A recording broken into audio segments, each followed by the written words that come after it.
ഏവർക്കും നമസ്കാരം. ശുഭകരമാകട്ടെ, ദിനം സന്തോഷകരമാവട്ടെ, സൗഖ്യകരമാകട്ടെ, അനുഭവങ്ങളും അനുഭൂതികളും നമ്മെ ഏവരെയും നയിക്കുമാറാകട്ടെ.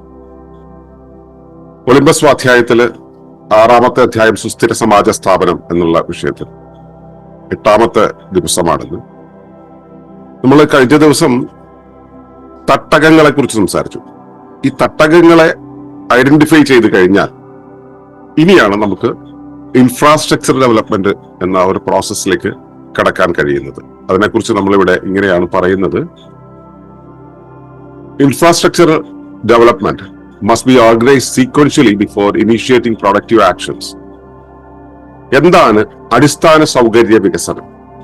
തട്ടകങ്ങളുടെ ഭൗതികവും ദൗത്യപരവുമായ അതിരുകൾ നിർവചിക്കപ്പെട്ട് കഴിഞ്ഞാൽ പിന്നെ നടപ്പിലാക്കേണ്ടത് അടിസ്ഥാന സൗകര്യങ്ങളുടെ വികസനമാണ്.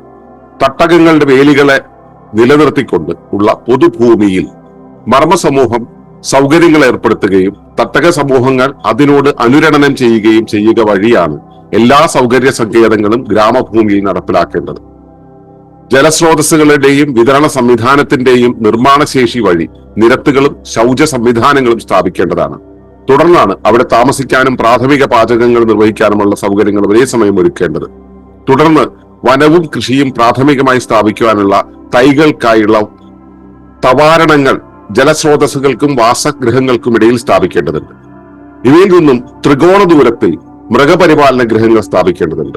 ഇവയുമായി കഴിഞ്ഞാൽ വനവൽക്കരണം, ഫലവൃക്ഷ ഉദ്യാനം, ഔഷധോദ്യാനം, സുസ്ഥിര കൃഷി ഉദ്യാനം, മാനവോർജ ഉപകരണ ഉദ്യാനം തുടങ്ങിയ സമാന്തരമായി നടപ്പിലാക്കുകയും ഇവയുടെ പരിചരണം സന്നദ്ധ പ്രവർത്തകർ വഴി സ്ഥിരമായി നിർവഹിക്കുകയും വേണം. ഇത്രയും കാര്യങ്ങൾ ക്രമത്തിൽ പ്രവർത്തിക്കാൻ തുടങ്ങിയതിനു ശേഷമേ ക്രിയാത്മകമായ ഉൽപാദനത്തിലേക്ക് നീങ്ങുവാൻ ഗ്രാമം തയ്യാറാകാവൂ. അപ്പോ ഇതാണ് അടിസ്ഥാന സൗകര്യങ്ങളുടെ വികസനം എന്ന് പറയുന്നത്. ഈ ഇൻഫ്രാസ്ട്രക്ചർ അല്ലെങ്കിൽ ഭൗതികമായ ഒരു അടിസ്ഥാന ഘടന നമുക്കുണ്ടാകേണ്ടത് എവിടെ എന്ന് അറിഞ്ഞതിന് ശേഷമാണ്. അതുകൊണ്ടാണ് തട്ടകങ്ങളെ നമ്മൾ ഇതിന് തൊട്ടു മുമ്പായിട്ട് നിർവചിക്കേണ്ടി വന്നത്. അപ്പോൾ എവിടെ എന്ത് വേണമെന്നും ആർക്ക് വേണമെന്നും എന്തിനാണ് വേണ്ടതെന്നുള്ളതിനെ കുറിച്ചുള്ള വ്യക്തമായ ബോധ്യം ഉണ്ടായിക്കഴിഞ്ഞാൽ അപ്പോഴാണ് നമുക്ക് അതിരുകൾ മനസ്സിലാവുക. എവിടെയാണ് ഇതിന്റെ അതിര്, എത്രത്തോളം ആകാം എന്നുള്ളത്. കാരണം നമ്മൾ ഉണ്ടാക്കിക്കൊണ്ടിരിക്കുന്ന ഒരു സംവിധാനമാണിത്. ഇത് ഉണ്ടായ സംവിധാനമല്ല, ഉണ്ടാകുന്ന സംവിധാനമല്ല, ഉണ്ടാക്കുന്നതാണ്. അതുകൊണ്ട് തന്നെ ഒരു വ്യവസ്ഥ ഉണ്ടാകുന്ന സമയത്ത് അതിന്റെ അതിര് നിശ്ചയിക്കുക എന്നുള്ളൊരു കാര്യം ഉപരിവ്യവസ്ഥ ചെയ്യുന്നത് പോലെ അല്ലെങ്കിൽ പ്രാകൃതിക വ്യവസ്ഥ ചെയ്യുന്നത് പോലെ നമ്മളും ഇതിന്റെ തട്ടകങ്ങളുടെ അതിരുകളെ നിർവചിച്ച ശേഷമേ ഈ ഒരു ഭൗതിക അടിസ്ഥാന സൗകര്യങ്ങളുടെ ഡെവലപ്മെന്റിലേക്ക് കടക്കാവൂ. ഈ തട്ടകങ്ങൾക്ക് എല്ലാം തമ്മിൽ വേലികൾ ഉണ്ടാവും. വേലി എന്ന് പറയുന്നത് ചിലപ്പോൾ ഭൗതികമായ വേലിയായിരിക്കാം, ചിലപ്പോൾ ഭൗതികമായ ഒരു സങ്കല്പമില്ലാത്ത വേലിയായിരിക്കാം. പക്ഷെ ആ വേലി എന്നുള്ളത് അവിടെ ഒരു ആവശ്യമാണ്. കാരണം ഏതൊരു വ്യവസ്ഥയ്ക്കും അതിര് അല്ലെങ്കിൽ ബൗണ്ടറി എന്നുള്ളൊരു കാര്യമുണ്ട്. ഈ ബൗണ്ടറിക്കകത്താണ് അതിന്റെ ധർമ്മങ്ങളെ നിർവചിക്കുന്നത്, നിയോഗിക്കുന്നത്. ഈ ബൗണ്ടറിക്കകത്താണ് അതിന്റെ ഉത്തരവാദിത്തങ്ങൾ പലതും വന്നു ചേരുന്നത്, ബാധ്യതകൾ വന്നു ചേരുന്നത് ബൗണ്ടറിയുടെ അകത്താണ്. അപ്പൊ ഈ ബൗണ്ടറി എന്നുള്ള ഒരു സങ്കല്പനം ആണ് ഒരു വ്യവസ്ഥയെ നിർവചിക്കുന്ന സമയത്ത് ആദ്യമായിട്ടുണ്ടാകുന്നത്. ഈ ബൗണ്ടറിയെ തന്നെയാണ് നമ്മൾ അഹം എന്ന് പറയുന്നത്. അതിന് തന്നെയാണല്ലോ നമ്മൾ ഇവിടെ തട്ടകത്തിന്റെ വേലി എന്ന് പറയുമ്പോൾ തട്ടകം എന്ന് നമ്മൾ വിളിക്കുന്നത് അതിനെയാണ്. നമ്മളൊരു വ്യക്തിയെ കണ്ടിട്ട് അത് വ്യക്തി എന്ന് വിളിക്കുന്നത് അയാളുടെ ആ ഒരു പേഴ്സണാലിറ്റിയുടെ ഒരു ബൗണ്ടറി കണ്ടിട്ടാണ്. ഓക്കെ, അപ്പോ ആ തട്ടകങ്ങളുടെ വേലികളെ നിലനിർത്തിക്കൊണ്ടാണ് പൊതുഭൂമിയിൽ മർമ്മസമൂഹം സൗകര്യങ്ങൾ ഏർപ്പെടുത്തുകയും തട്ടക സമൂഹങ്ങൾ അതിനോട് അനുരണനം ചെയ്യുക വഴിയാണ് എല്ലാ സൗകര്യ സങ്കേതങ്ങളും ഗ്രാമഭൂമിയിൽ നടപ്പിലാക്കേണ്ടത്. അതായത് തട്ടകങ്ങളുടെ വേലികളെ നിലനിർത്തുന്നു, ആ പൊതുഭൂമിയിൽ മർമ്മസമൂഹം സൗകര്യങ്ങൾ ഏർപ്പെടുത്തുന്നു. അപ്പോ തട്ടകമാണോ അത് ചെയ്യുക? അല്ല. ഉപരിവ്യവസ്ഥ എന്ന രീതിയിൽ മർമ്മമാണ് അത് ചെയ്യേണ്ടത്. മർമ്മസമൂഹം എന്ന് പറയുമ്പോൾ ഇത് ഓർഗനൈസ് ചെയ്യുന്ന ഓർഗനൈസിംഗ് കമ്മിറ്റി, മർമ്മ സമാജം എന്ന് വേണമെങ്കിൽ പറയാം. ആ മർമ്മ സമാജമാണ് ഇത് ഏർപ്പെടാക്കുന്നത്, തട്ടകമല്ല. അത് മനസ്സിലാക്കേണ്ടതുണ്ട്. അപ്പോ മർമ്മ സമാജം അത് ആ തട്ടകത്തിന്റെ വേലികൾക്കനുസരിച്ച് വേണ്ടുന്ന പ്രൊവിഷൻസ് കൊടുക്കുന്നു. അതാണ് സൗകര്യ സങ്കേതങ്ങൾ എന്ന് പറയുന്നത്. അപ്പോ നമ്മൾ അങ്ങനെ മർമ്മസമാജം എന്ന് പറയുന്ന ഒരു അവസ്ഥ ഈ സൗകര്യ സങ്കേതങ്ങളെ ചുറ്റുപാടിലും വിതരണം ചെയ്യുമ്പോൾ അതിനോട് അനുരണനം ചെയ്യുക വഴിയാണ് തട്ടകത്തിന് ആ സൗകര്യം ലഭ്യമാകും.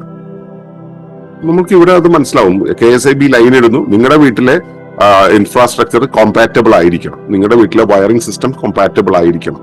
കോമ്പാറ്റബിൾ ആണോ എന്ന് നമ്മുടെ ഓവർസിയർ വന്ന് നോക്കുന്ന സമയത്ത് അയാൾ ഓക്കെ പറഞ്ഞു കഴിഞ്ഞാൽ നമ്മൾ കണക്ഷൻ തരുന്നതാണ് KSIB പറയുന്നത്. ഇതുപോലെ ഉപരിവ്യവസ്ഥ ഒരു സംവിധാനം ഉണ്ടാക്കി വെക്കുന്നു, അതിനോട് ടാപ്പ് ചെയ്യുന്നൊരവസ്ഥ നിങ്ങൾക്ക് ഉണ്ടായിരിക്കണം, നിങ്ങൾ അതിനോട് കോമ്പാറ്റബിൾ ആയിരിക്കണം. ഇതാണ് പ്രകൃതിയുടെ സംവിധാനം. അവിടെ നിങ്ങളുടെ യോഗ്യത, അർഹത എന്നൊക്കെ പറയുന്ന കാര്യങ്ങളെല്ലാം തന്നെ ഈ കോമ്പാറ്റബിലിറ്റി ഉണ്ടോ എന്നുള്ളതാണ്. അല്ല നിങ്ങൾ ഇവിടെ ജനിച്ചു എന്നുള്ളത് കൊണ്ട് ഇതെല്ലാം കിട്ടാൻ യോഗ്യമായി, നിങ്ങൾ അവിടെ വന്നത് കൊണ്ട് ഇതെല്ലാം കിട്ടാൻ യോഗ്യമായി, അർഹമായി എന്ന അർത്ഥമില്ല. നിങ്ങൾ കോമ്പാറ്റബിൾ ആകുമ്പോഴാണ് അർഹത നേടുക. ഞാൻ ഈ പറയുന്നത് ഈ തട്ടകത്തിന്റെ കാര്യത്തിൽ മാത്രമല്ല, എല്ലാ കാര്യങ്ങളിലും അങ്ങനെ തന്നെയാണ്.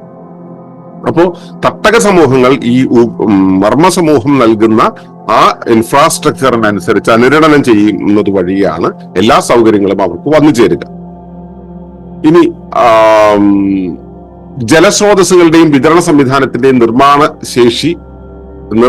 ശേഷം വഴിനിരത്തുകളും ശൗച സംവിധാനങ്ങളും സ്ഥാപിക്കേണ്ടതുണ്ട്. അപ്പോൾ ആദ്യം നമ്മൾ സ്ഥാപിക്കേണ്ട കാര്യം എന്ന് പറയുന്നത് ജലസ്രോതസ്സുകളാണ്, അതിന്റെ വിതരണം. ജലസ്രോതസ്സുകളും അതിന്റെ വിതരണ സംവിധാനവുമാണ് ഏറ്റവും ആദ്യം അവിടെ സ്ഥാപിക്കേണ്ടത്. കാരണം ഏതൊരു വ്യവസ്ഥയും പ്രവർത്തിക്കുന്നത്, പ്രത്യേകിച്ചും ജൈവ വ്യവസ്ഥയും പ്രവർത്തിക്കുന്നത് ജലത്തെ ആശ്രയിച്ചാണ്. നമ്മളൊരു ലാൻഡ് വായിക്കുമ്പോൾ ജലലഭ്യതയെ കുറിച്ച് നമ്മൾ അന്വേഷിക്കണമെന്ന് പറഞ്ഞു, അതിന്റെ പ്രവാഹത്തെ അന്വേഷിക്കണമെന്ന് പറഞ്ഞു. അപ്പോൾ അതിന്റെ സ്രോതസ് എവിടെയാണെന്നുള്ള ആ ഒരു സംവിധാനം, സ്രോതസ് ഉണ്ടായിരിക്കാം, വെള്ളമൊഴുക്കുണ്ടായിരിക്കാം, പക്ഷെ നമുക്ക് ലഭ്യമാകുന്ന രീതിയിൽ അതിനെ സ്രോതസ്സാക്കി മാറ്റുന്ന സംവിധാനം, കിണർ കുഴിക്കുകയോ അല്ലെങ്കിൽ മറ്റേ വാട്ടർ ലിഫ്റ്റ് ചെയ്യാൻ വേണ്ടിയുള്ള സംവിധാനങ്ങൾ ചെയ്യുക വഴിയാണ് നമ്മൾ ആദ്യം ഈ സംവിധാനം ഉണ്ടാക്കുന്നത്. അപ്പോൾ ജലസ്രോതസ്സുകളിലെയും വിതരണ സംവിധാനങ്ങളുടെയും നിർമ്മാണ ശേഷം വഴിനിരത്തുകൾ, ശൗച സംവിധാനങ്ങളുമാണ് അടുത്തത്. അപ്പോൾ എവിടേക്കാണ് നമ്മൾ വാട്ടർ കൊണ്ടുപോകുന്നത് എന്നുള്ള തീരുമാനമായി കഴിഞ്ഞാൽ, അപ്പോൾ വെള്ളം ഏതെല്ലാം വഴി പോകുന്നു, ജലം മണ്ണ് എവിടെയെല്ലാം കുതിർന്ന് കിടക്കുന്നുള്ളതിനെ കുറിച്ചൊക്കെ ധാരണയുണ്ടാവും. അതിനുശേഷമാണ് നമ്മൾ നിരത്തുകൾ, ഈ തട്ടകത്തിന്റെ ബൗണ്ടറികളുടെ ഇടയിലുള്ള നിരത്തുകൾ എങ്ങനെ വേണം എന്നുള്ളത് തീരുമാനിക്കുക. അപ്പോ ആ നിരത്തുകൾ എന്ന് വെച്ച് കഴിഞ്ഞാൽ റോഡുകൾ അല്ലെങ്കിൽ വഴികൾ. അതുപോലെ തന്നെ ഈ ശൗച സംവിധാനങ്ങൾ, നമ്മുടെ ശുചിത്വ മുറികൾ, അങ്ങനെയുള്ള കാര്യങ്ങളെല്ലാം തന്നെ ഈ വെള്ളത്തിന്റെയും വഴിയുടെയും തട്ടകത്തിന്റെയും അവൈലബിലിറ്റിയെ അല്ലെങ്കിൽ അതിന്റെ ഡിസ്ട്രിബ്യൂഷനെ മനസ്സിലാക്കിയിട്ടാണ് ഈ ശൗച സംവിധാനം എന്നുള്ളത് സ്ഥാപിക്കേണ്ടത്. തുടർന്നാണ് അവിടെ താമസിക്കാനും പ്രാഥമിക പാചകങ്ങൾ നിർവഹിക്കാനുള്ള സൗകര്യങ്ങൾ ഒരേ സമയം ഒരുക്കേണ്ടത്. അപ്പോൾ നമ്മളിവിടെ ഈ ബേസിക് ഇൻഫ്രാസ്ട്രക്ചർ ഉണ്ടായി കഴിയുമ്പോൾ നമ്മൾ അവിടെ താമസിച്ച് തുടങ്ങും. അത് പെർമനന്റ് ആയിട്ടുള്ള താമസമല്ല, പക്ഷെ താമസിച്ച് തുടങ്ങും. അപ്പോൾ വീടുകൾ കെട്ടുക, ചെറിയ വീടുകൾ കെട്ടുക. വീടുകൾ കെട്ടുക എന്നുള്ളത് എങ്ങനെയാണെന്ന് അറിയാമല്ലോ. നമ്മൾ ഇക്കോ ഓറിയന്റഡ് ആയിട്ടുള്ള വീടുകളാണ് കെട്ടുക. നമ്മൾ ഉപയോഗിക്കാതെ കഴിഞ്ഞാൽ അത് മണ്ണോട് ചേർത്ത് പോകുന്ന രീതിയിലുള്ള വീടുകൾ, അത്തരത്തിലുള്ള വീടുകൾ കെട്ടുക. അതുപോലെ തന്നെ അടുക്കള ഒരുക്കുക, കാരണം അവിടെ താമസിക്കുമ്പോൾ ഭക്ഷണം വേണ്ടി വരും. അടുക്കള ഒരുക്കുക, ഇതിന് വേണ്ടുന്ന പ്രാഥമികമായിട്ടുള്ള കാര്യങ്ങളാണ് നമ്മളവിടെ ഒരുക്കേണ്ടത്. അത് രണ്ടും ഒരേ സമയമാണ് ഒരുക്കേണ്ടത്. തുടർന്ന് വനവും കൃഷിയും പ്രാഥമികമായി സ്ഥാപിക്കാനുള്ള തൈകൾക്കായുള്ള തവാരണങ്ങൾ അഥവാ നഴ്സറികൾ ജലസ്രോതസ്സുകൾക്കും വാസഗൃഹങ്ങൾക്കും ഇടയിൽ സ്ഥാപിക്കേണ്ടതുണ്ട്. അതായത് നമ്മൾ എല്ലാ സ്ഥലത്തും പോയി ചെടി വളർത്തിയെടുക്കുക എന്നുള്ളത് പ്രാഥമികമായിട്ട് ഒരു പ്രായോഗിക പദ്ധതിയല്ല. ചെടികൾ വളർന്നു വരുന്നതിന് ഒരു സമയമുണ്ടല്ലോ. അപ്പൊ നമ്മുടെ ഈ മാൻ പവർ, നമ്മളിത് ഉണ്ടാക്കിയെടുക്കുന്നതാണ്, ഉണ്ടായി വരുന്നതല്ല എന്ന് ഞാൻ പറഞ്ഞു. അപ്പൊ ഉണ്ടാക്കിയെടുക്കുന്ന സംവിധാനത്തിൽ ഈ ചെടികൾ വളർന്നു വരുന്നത് വരെയുള്ള സമയം നമ്മൾ വളരെ ചുരുങ്ങിയ മാൻ പവറിനകത്ത് വളരെ ചുരുങ്ങിയ ജലലഭ്യതയ്ക്ക് അനുസരിച്ച് നമ്മൾ ഈ കാര്യങ്ങൾ നടത്തിക്കൊണ്ടുപോകേണ്ടതുണ്ട്. അതുകൊണ്ട് തന്നെ നമുക്ക് തവാരണങ്ങൾ അഥവാ നഴ്സറികൾ ഉണ്ടാകുക എന്നുള്ളത് ഒരു ആവശ്യമാണ്. അപ്പോ താമസം തുടങ്ങി കഴിഞ്ഞിട്ടുണ്ടെങ്കിൽ ഗ്രാമ നിർദ്ധാരണം അല്ലെങ്കിൽ ഗ്രാമത്തെ നിർവഹണം ചെയ്യാൻ പോകുന്ന സമയത്ത് ആദ്യമേ ഉണ്ടാകേണ്ട കാര്യം എന്ന് പറയുന്നത് തവാരണമാണ്, അതായത് നഴ്സറിയാണ്. ആ നഴ്സറിയിലാണ് നമുക്ക് ഈ വനത്തിനു വേണ്ടിയത്, കൃഷിക്ക് വേണ്ടിയത്, അതുപോലെ തന്നെ ഔഷധങ്ങൾക്ക് വേണ്ടിയിട്ടുള്ള തൈകളെ മുഴുവൻ വളർത്തിയെടുക്കേണ്ടത്. അതിന്റെ ഉദ്ദേശ്യം എന്താന്ന് വെച്ചാൽ അത് കൃത്യമായിട്ട് ഒരു ചുരുങ്ങിയ സ്ഥലത്ത് ചുരുങ്ങിയ സമയം കൊണ്ട് ഇവയെ മുഴുവൻ പരിചരിക്കാൻ പറ്റും. ഇവയിൽ ഏതെല്ലാം മുളച്ചു വരുന്നുണ്ട്, ഏതെല്ലാം കൃത്യമായിട്ട് ശക്തിയായിട്ട് വളർന്നു വരുന്നുണ്ട് എന്നുള്ളത് നമുക്ക് നിരീക്ഷിച്ചു കൊണ്ടിരിക്കാൻ പറ്റും. അവയോട് നമുക്ക് ഒരു സമയത്ത് തന്നെ ഇന്ററാക്ട് ചെയ്യാൻ പറ്റും. ആ ഇന്ററാക്ഷന്റെ ഔട്ട്പുട്ട് ഇത് ഒരുവിധം ആയി കഴിയുമ്പോൾ മാത്രം നമുക്ക് ഇതിനെ റീപ്ലേസ് ചെയ്യാൻ നമുക്ക് പറ്റും. അപ്പോ ആരാണോ ഇതിന്റെ മർമ്മമായി നിൽക്കുന്നത്, ഈ സംവിധാനത്തിന്റെ മർമ്മമായി നിൽക്കുന്നത്, അവർക്ക് നേരിട്ട് ഇടപെടാൻ പറ്റുന്ന ഒരു രീതിയായിരിക്കും ഈ നഴ്സറിയിൽ ഉണ്ടാവുക, തവാരണത്തിൽ ഉണ്ടാവുക എന്നുള്ളത്. പിന്നെ ഈ നഴ്സറി സ്ഥാപിക്കേണ്ടത് എവിടെയാന്ന് വെച്ചാൽ, ഈ നമ്മൾ പ്രാഥമികമായിട്ടുള്ള പണികൾ ചെയ്യുന്നതായതുകൊണ്ട് ഒരുപാട് ജോലികൾ ഉണ്ടാവും. നമുക്ക് തലയുടെ മുകളിൽ ജോലികൾ ഉണ്ടാവുമ്പോൾ നമുക്ക് ഓടിക്കിടക്കാൻ കഴിയില്ല. അപ്പൊ ജലസ്രോതസ്സുകൾക്കും വാസഗൃഹങ്ങൾക്കും ഇടയിലാണ് ഈ തവാരണങ്ങൾ സ്ഥാപിക്കേണ്ടത്. ജലസ്രോതസ്സുകൾക്കും വാസഗൃഹങ്ങൾക്കിടയിലാണ് തവാരണ സ്ഥാപിക്കേണ്ടത്. അപ്പൊ അതായത് ഈ മർമ്മത്തിന്റെ അഡ്മിനിസ്ട്രേറ്റീവ് ഓഫീസിന്റെ അടുത്ത്, അവരുടെ വാസഗൃഹങ്ങൾക്കടുത്ത്, ജലസ്രോതസ്സുകൾക്കടുത്ത്, അതായത് അഡ്മിനിസ്ട്രേറ്റീവ് ആയിട്ടുള്ള ഒരു ഏരിയയിൽ തന്നെയാണ് തവാരണ സ്ഥാപിക്കേണ്ടത്. അല്ലാണ്ട് തവാരണ എന്നുള്ളത് കൃഷിയിടത്തിന്റെ നടുവിലോ അങ്ങനെയുള്ള ഒരു സ്ഥലത്തല്ല സ്ഥാപിക്കേണ്ടത്. ഇത് വേറൊരു സ്ഥലത്ത് തന്നെയാണ്, അതായത് അഡ്മിനിസ്ട്രേറ്റീവ് സ്പേസിലാണ് ഈ സംഭവം സ്ഥാപിക്കേണ്ടത് എന്നുള്ളത് പ്രത്യേകം ശ്രദ്ധിക്കുക. കാരണം നേരിട്ട് ഇന്ററാക്ട് ചെയ്യാൻ പറ്റുന്നുണ്ട്, മർമ്മങ്ങൾക്ക് നേരിട്ട് ഇന്ററാക്ട് ചെയ്യാൻ പറ്റുന്ന ഇടത്താണ് സ്ഥാപിക്കേണ്ടത്. ഇവയിൽ നിന്നും ത്രികോണ ദൂരത്തിൽ മൃഗപരിപാലന ഗൃഹങ്ങൾ സ്ഥാപിക്കേണ്ടത്, അതും പ്രാഥമികമാണ്. ത്രികോണ ദൂരം എന്ന് വെച്ചാൽ മറ്റേ വാസസ്ഥാനം, പിന്നെ ജലസ്രോതസ്സുകൾ, ഈ രണ്ടിന്റെയും ത്രികോണ ദൂരം, രണ്ടിൽ നിന്നും ഈക്വൽ ഡിസ്റ്റൻസിൽ വേറൊരു ഭാഗത്തായിട്ട് മൃഗപരിപാലന ഗൃഹങ്ങൾ സ്ഥാപിക്കേണ്ടത്. കാരണം വെച്ചാൽ വെള്ളം എവിടേക്ക് എത്തേണ്ടതുണ്ട്, നമുക്ക് പോയി ആക്സസ് ചെയ്യേണ്ടത്. അപ്പൊ ഇതുപോലെ തന്നെയുള്ള ത്രികോണ ദൂരത്തിലാണ് മൃഗപരിപാലന ഗൃഹങ്ങൾ സ്ഥാപിക്കേണ്ടത്. അവയും നമുക്ക് പരിചരിക്കേണ്ടതുണ്ട്. ഇത് പിന്നീട് നിരന്തരം നടന്നു കഴിയുമ്പോൾ, അതൊരു സിസ്റ്റമായി കഴിയുമ്പോൾ അതിനെ നമുക്ക് കൃത്യമായ രീതിയിൽ മാറ്റി സ്ഥാപിക്കാം. പക്ഷെ അതുവരേക്കും ഇതിങ്ങനെയുള്ള സ്ഥലത്തെ സ്ഥാപിക്കാവൂ. കാരണം എങ്കിലേ നമുക്ക് ആക്സസ് ചെയ്യാൻ പറ്റുള്ളൂ, മെയിൻറ്റെയിൻ ചെയ്യാൻ പറ്റുള്ളൂ. മാത്രമല്ല ഇവയുടെയൊക്കെ പ്രവാഹങ്ങൾ, ഊർജ പ്രവാഹങ്ങളും ഈ ഒരു അവസ്ഥയിലാകുന്ന സമയത്താണ് കൃത്യമായിട്ട് വിതരണം ചെയ്യപ്പെടുക. ഇത്രയും ആയിക്കഴിഞ്ഞാൽ വനവൽക്കരണം, ഫലവൃക്ഷ ഉദ്യാനം, ഔഷധോദ്യാനം, സുസ്ഥിര കൃഷി ഉദ്യാനം, മാനവോർജ ഉപകരണ ഉദ്യാനം തുടങ്ങിയവ സമാന്തരമായി നടപ്പിലാക്കുകയും ചെയ്യാൻ കഴിയും. അതായത് നമുക്കറിയാം ഫലവൃക്ഷ ഉദ്യാനം, അതായത് ഏത് കാലത്തും നമുക്ക് ഫലങ്ങൾ കിട്ടുന്ന ഫലവൃക്ഷങ്ങളുടെ ഉദ്യാനം, അല്ലെങ്കിൽ നമുക്ക് വേണമെങ്കിൽ ഫോറസ്റ്റ് എന്നും വിളിക്കാം, ഫ്രൂട്ട് ഫോറസ്റ്റ് എന്ന് വിളിക്കാം. നമുക്ക് വേണ്ടുന്ന ഫലവൃക്ഷങ്ങളുടെയൊക്കെ ഒരു ഉദ്യാനം. ഔഷധോദ്യാനം, ഔഷധങ്ങൾ എന്നുള്ളത് നമ്മൾ 100% നമ്മൾ ഈ ഓർത്തോപ്പതി ഫോളോ ചെയ്യാൻ സമയത്ത് ഔഷധം കഴിക്കണോ വേണ്ടതല്ല. പക്ഷെ ഔഷധങ്ങൾക്ക് കൃത്യമായിട്ട് റോൾ ഉണ്ട്. അത് മാത്രമല്ല, അത് നമ്മുടെ ഡൈവേഴ്സിറ്റി കൂട്ടാൻ ഉപകരിക്കും, ഡെമോൺസ്ട്രേറ്റ് ചെയ്യാൻ ഉപകരിക്കും, നമുക്ക് ഒരുപാട് കാര്യങ്ങളെ പ്രിസർവ് ചെയ്യാൻ പറ്റും. അതുപോലെ തന്നെ ശലഭങ്ങളെ നിലനിർത്താൻ കഴിയും. അപ്പൊ ഇങ്ങനെയൊക്കെയുള്ള ഗുണങ്ങളുള്ളതാണ് ഔഷധോദ്യാനം. ആ ഔഷധോദ്യാനത്തെ നമ്മൾ ഡെവലപ്പ് ചെയ്യേണ്ടതുണ്ട്. പിന്നെ സുസ്ഥിര കൃഷി ഉദ്യാനം, അതായത് നമുക്ക് വേണ്ടുന്ന എല്ലാ ഭക്ഷ്യവസ്തുക്കളും ഉണ്ടാക്കാൻ കഴിയുന്ന പെർമാകൾച്ചർ ഗാർഡൻസ് ഉണ്ടാവുക.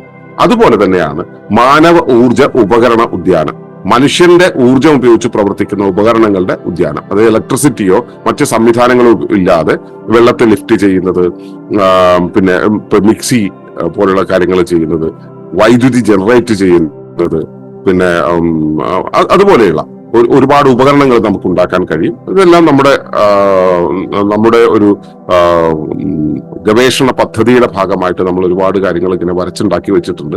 ഇതെല്ലാം നടപ്പിലാക്കാൻ നമുക്ക് കഴിയും. അതിനു വേണ്ടിയിട്ട് ഒരു സ്പേസ് വേണം. അതായത് മാനവോർജ ഉപകരണങ്ങളുടെ ഒരു ഉദ്യാനം അവിടെ ഉണ്ടായിരിക്കണം. ഇത് ഇൻസ്റ്റാൾ ചെയ്യുന്നത് പല സ്ഥലങ്ങളിലായിരിക്കും, എന്നാലും അത്തരം ഒരു ഉദ്യാനം ഉണ്ടായിരിക്കണം. ഇത് സമാന്തരമായി നടപ്പിലാക്കണം. ഇവയെല്ലാം തന്നെ ഏതാണ്ട് ഒരേ സമയത്ത് വ്യത്യസ്ത ഇടങ്ങളിലായിട്ട് നടപ്പിലാക്കേണ്ടതുണ്ട്. ഇവയുടെ പരിചരണം, ഇത് നടപ്പിലാക്കുന്നതിന്റെ പരിചരണം സന്നദ്ധ പ്രവർത്തകർ വഴി സ്ഥിരമായി നിർവഹിക്കുകയും വേണം.